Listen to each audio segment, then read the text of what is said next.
Makabayan Bloc umaasang magkakaroon ng reversal sa Supreme Court ruling sa impeachment kahit pa unanimous decision na ang naging desisyon ng mga maestrado. Samantala ang grupo naniniwalang makatutulong ang karagdagang mga moson upang irekonsidera ng Korte Suprema ang naturang desisyon. May buong detalye dyan si Bombo Grant Hilario.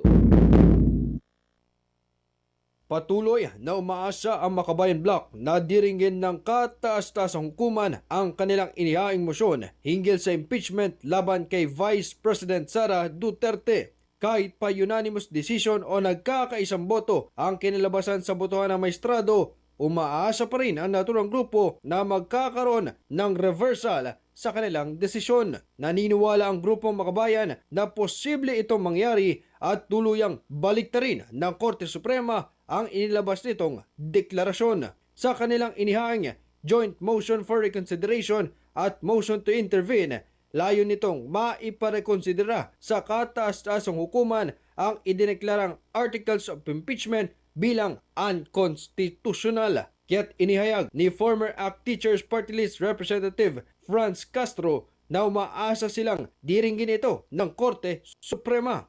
Well, maasa pa rin kami dahil marami namang desisyon ang Supreme Court in the past na na-reverse.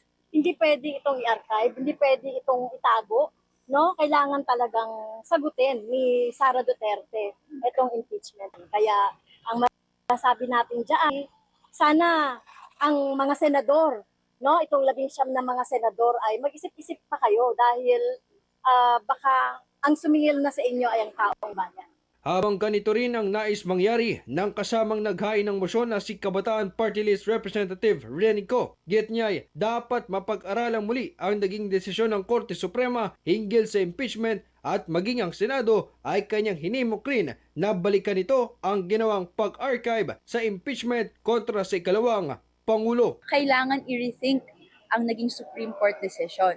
Kailangan din i-rethink ng mga senaduwag yung kanilang pagtatago ng desisyon in relation sa paano iharapin ni Sara Duterte yung mga hinaing ng taong bayan sa kanya.